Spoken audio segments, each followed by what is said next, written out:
Hello, welcome back to my channel. My name is Joanne.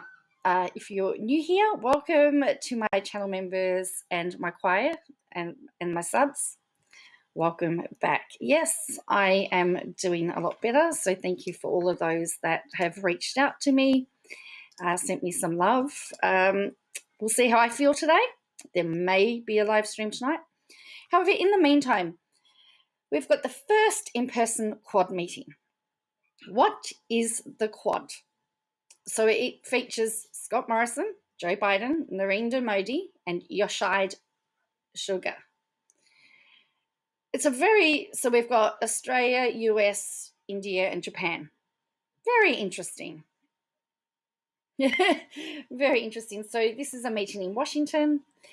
So it's a big moment for the diplomatic group, which has long drawn both headlines and the ire of the Chinese government.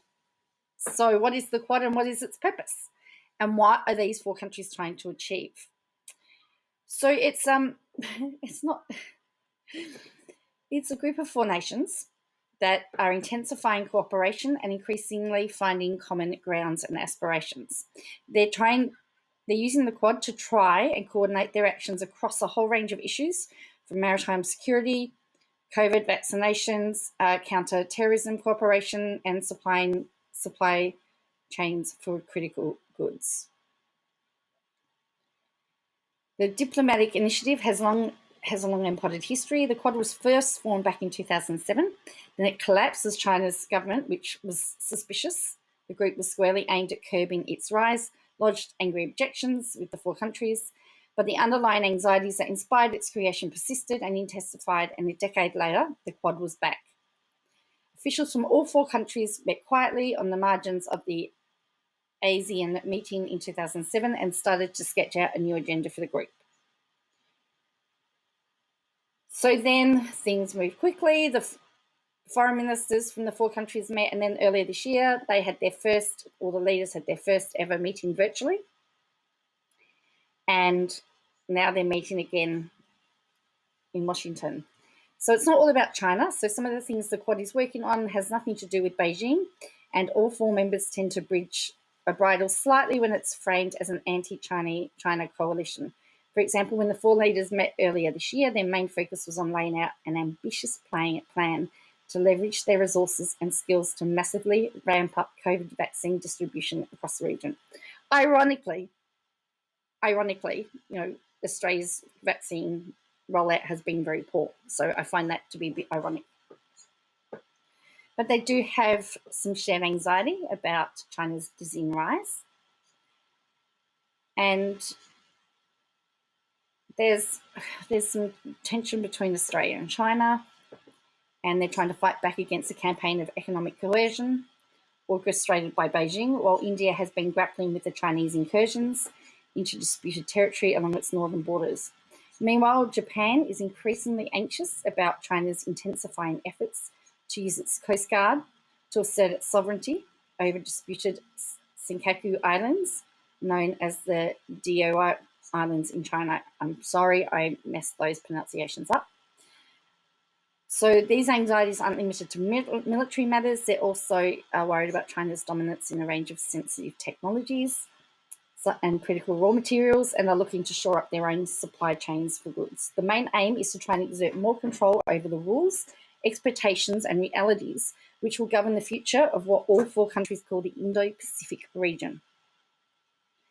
So Professor Ian Hall from the Griffin Asia Institute says fundamentally the Quad is still driven by mutual concerns about China. He argues that all four countries want to make sure Beijing can't exert control over trade and investment flows, set prices for goods and services, strengthens its authoritarian client states, or launch military action without facing concerted resistance. All four countries are keenly aware that success will not only burnish their credentials, but also boost the credibility of democracies in the region more broadly. So some of the problems, people can insist all they want it's not an alliance, but if the same people were making decisions in Beijing, they probably wouldn't accept such assertions. Ian Henry from the Strategic and Defence Studies Centre at the Australian National University says.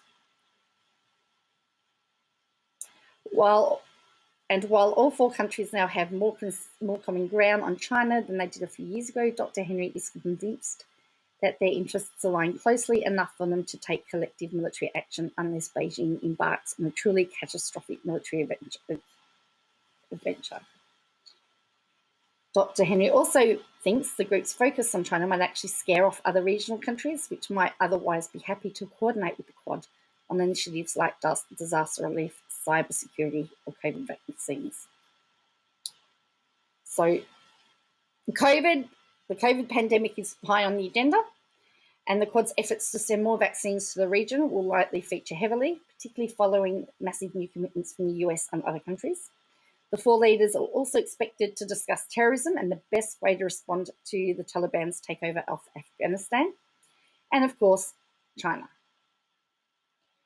So the Quad is not formalised. There's no headquarters, no bureaucracy. There's nothing to stop the United States and other Quad members from pursuing what they want under the Quad.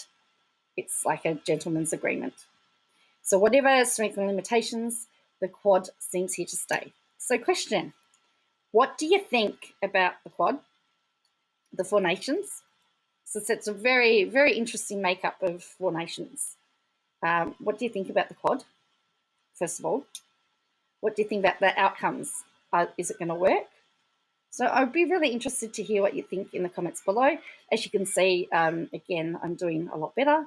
So yeah, we're doing well. There'll be a few more, I've got a few more things to share with you today. There'll be a few more videos out. So thank you for watching. But yeah, what on earth is going on with this Quad?